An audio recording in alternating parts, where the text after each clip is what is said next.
who was then about 10, craning his neck to see out our bedroom window. "Hey, buddy, what are you doing up?" I asked him. "What is that?" he asked nervously, still looking outside. "What's what?" "That." I had no idea what he was talking about, so I looked and saw nothing. "That, Abba, that," he said again. "Listen." I listened and got it. Louder than I'd realized, crackling as if they were just over our heads, were the sounds of the fireworks from the community center celebration down the street, and I understood. There's not much of a difference between the sounds of fireworks on your street and the sounds of gunfire a mile or two away. And Avi, barely 10 years old, thought that despite our promise that we'd never go out when there was shooting, we'd left him alone during another gun battle. "Sweetie," I said, holding him now, "that's nothing. It's just the fireworks from the matnas." "Are you sure?" he asked, a pleading in his voice that was quickly breaking my heart. "I'm positive." "Are you really sure?" he asked, burying his not-so-little head in my chest. "I'm sure, Av. It's just fireworks." Holding him, I could feel him shivering.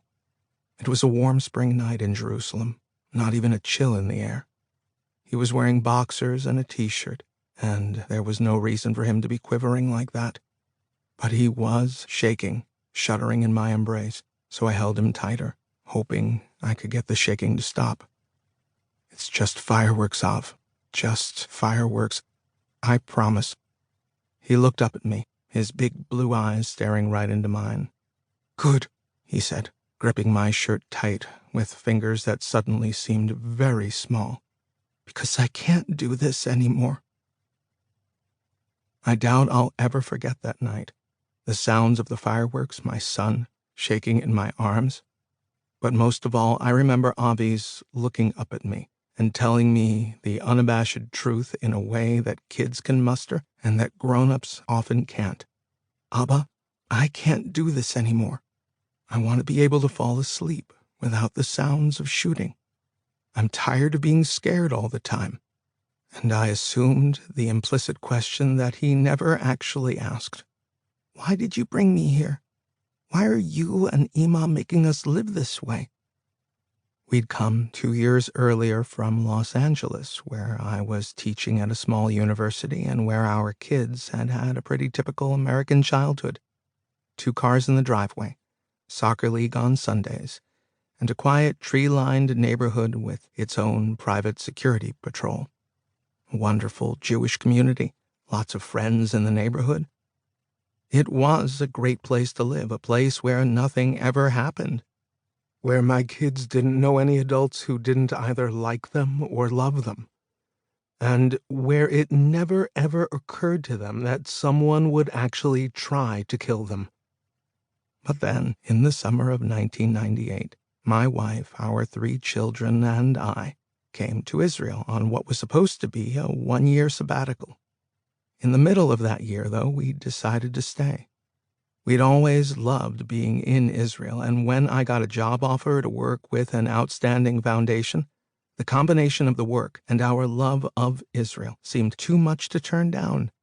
And the timing, we thought, couldn't have been better. That year, Ehud Barak had defeated Benjamin Netanyahu in the race for prime minister. Most Israelis assumed that the region was now headed toward peace. They argued day and night about the concessions that Barak seemed to be making to the Palestinians, but most agreed about one thing: peace was getting closer. So we moved from Los Angeles to Jerusalem, sold one house and bought another, shipped all our worldly possessions by boat to Haifa, and dared to hope maybe our kids would be the first generation of Israeli kids not to have to go to war. But the Camp David talks collapsed in the summer of 2000, and soon after came the beginning of the Second Intifada. War followed. A war fought on a front not thousands of miles away from home, like America's wars in Iraq or Afghanistan, but playing out on our streets, and in our restaurants, our buses, and our schools. It was a war in which our children were also